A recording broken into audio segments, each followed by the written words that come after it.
इस पे और कहीं ये ना इतना कहीं गंभीर मुद्दा है कि मुझे लग रहा है कि ये एक एपिसोड में बात करने वाली ये चीज है ही नहीं। इसको लेकर तो मुझे लगता है कि कई एपिसोड्स की एक सीरीज हमें लगातार बनानी पड़ेगी, ताकि हम टीचरों के बारे में बात कर सके, बच्चों के बारे में बात कर सके, पेरेंट्स के बारे में बात कर सके। मेरे पास थोड़ा सा समय सीमा है, इसलिए अब मैं अंत में दयाराम जी के पास आऊंगी कि दयाराम जी, looking at this ASER report, which is disturbing, and you have explained that very well, what would you like to tell the government and the parents?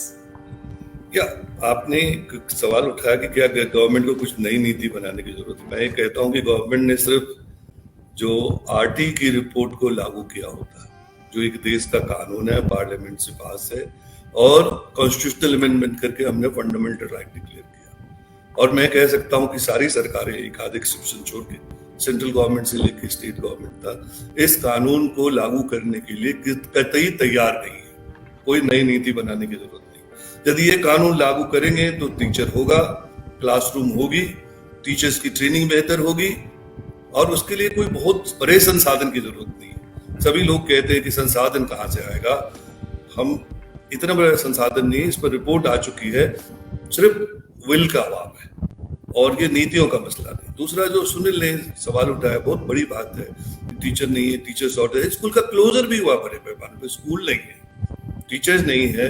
बहुत एक जगह ऐसी दूरियां हैं कि 20-20 किलोमीटर के बाद हाई स्कूल मिलता है, बच्चे कहाँ पढ़ेंगे। लेकिन उस पे आने के पहले मैं ये कहूँ कि ये जो नीति का मसला है, स्कूल के क्लोजर का मसला है, ये जो टीचर्स के नहीं होने का मसला है, इस पे सरकार नहीं ध्यान दे। जहाँ FLN का सवाल है, ये बहुत इंपॉर्टेंट मूव था और मैं समझता हूँ कि बहुत सही था नई शिक्षा नीति में, लेकिन जिस तरह से इसको लागू किया जा रहा है वो डिजास्टर्स है। मैं सुनील से थोड़ा डिसएग्री करता हूँ। मैं जिन राज्यों में देख रहा हूँ, उड़ीसा में, झारखंड में, बहुत ही सेंट्रलाइज तरीके से टीचर्स को इंस्ट्रक्शन मिला है जो इम्प्लीमेंटेबल नहीं है। क्लास 1, क्लास 2, क्लास 3 के बच्चों के लिए अलग अलग वर्कबुक है और ये उम्मीद की जा रही है क्लास 3 के बच्चे क्लास 3 के वर्कबुक पे काम करेंगे। 2 साल स्कूल बंद था, क्लास 3 में ऐसे बहुत बच्चे हैं जो क्लास 1 के लेवल पे है। और जब टीचर्स को आप इंसिस्ट कर रहे हैं कि इस वर्कबुक को फिलअप करिए, तो बड़े पैमाने पे टीचर कुछ बच्चों की वर्कबुक भर रहे हैं और बाकी बच्चे कॉपी कर रहे हैं और हमारा पूरा देश कहेगा कि हमने सारा प्रोग्राम अच्छे से कर लिया। देखिए, एक दो नहीं, मैं एक चीज बताना चाहता हूं और आपके माध्यम से, इस चैनल के माध्यम से, इस देश से हमने पता नहीं क्यों हमने सच बोलना बंद कर दिया है। हम झूठे आंकड़े, झूठी रिपोर्ट और भाई की अपनी पीठ थपथपाते रहते हैं। ये नेशनल असेसमेंट सर्वे होता है, पूरे ही सारे स्टेट्स में रिग होता है, जो रिपोर्ट आती है रिग होती है।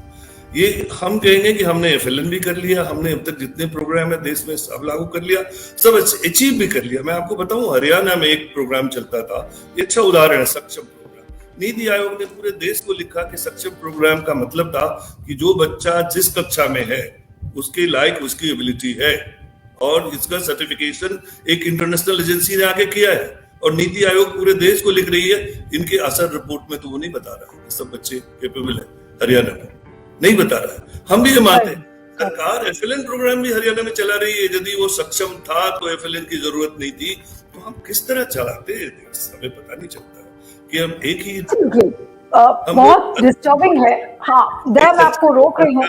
हाँ, आप अपनी बात खत्म करें जी। हाँ, हम सच्चाई को स्वीकार नहीं करना चाहते हैं। दूसरा सवाल जो ड्रॉप आउट का है, सुनील, मैं बहुत पूरी तरह डिसएग्री करता हूँ। ये ड्रॉप आउट के आंकड़े जो हम दिखाते हैं, बच्चों के नाम स्कूल में है, जो हमारा सर्वे है अब तक का, हम जितने भी, हम 40 ब्लॉक में एक बच्चे का सर्वे नहीं, सेंसस है, हम पाते हैं कि बड़ी तादाद में राज्य सरकारें कहती है 2% ड्रॉप आउट है, 1% ड्रॉप आउट है, हम 10 से 15 इवन 20% तक ड्रॉप आउट है। जितने ऊपर लेवल पर चले जाएंगे वहां भी हम आंकड़ों में बेईमानी करते हैं, आंकड़ों में बेईमानी करते हैं।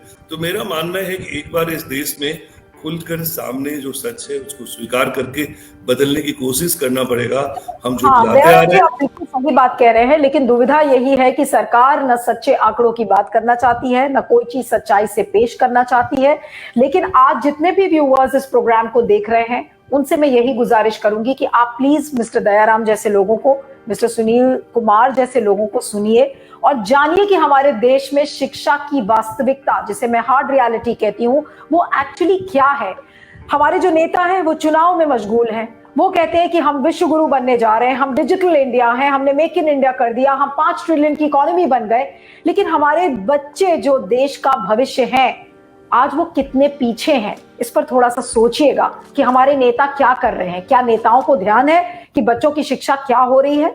अजहर की रिपोर्ट हर साल आती है। अजहर की रिपोर्ट को किस तरह से इंप्लीमेंट किया जाए, टीचर्स को ट्रेनिंग कैसे दी जाए, बच्चों को कैसे स्ट्रीमलाइन किया जाए ताकि उनकी लर्निंग एबिलिटीज इंप्रूव हो। नेताओं का यही काम है ना कि ऐसी नीति बनाए ताकि शिक्षा को हम इंप्रूव करें। लेकिन क्या हो रहा है?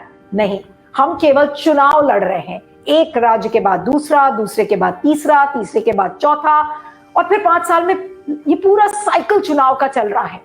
और झूठ बोलने का साइकिल, फेक न्यूज फैलाने का साइकिल। लेकिन असलियत यही है कि हमारे बच्चों को शिक्षा नहीं मिल रही है, और जो मिलनी चाहिए वो मिल नहीं रही है। न नीति है, न टीचर्स हैं, न कोई वैसे साधन है।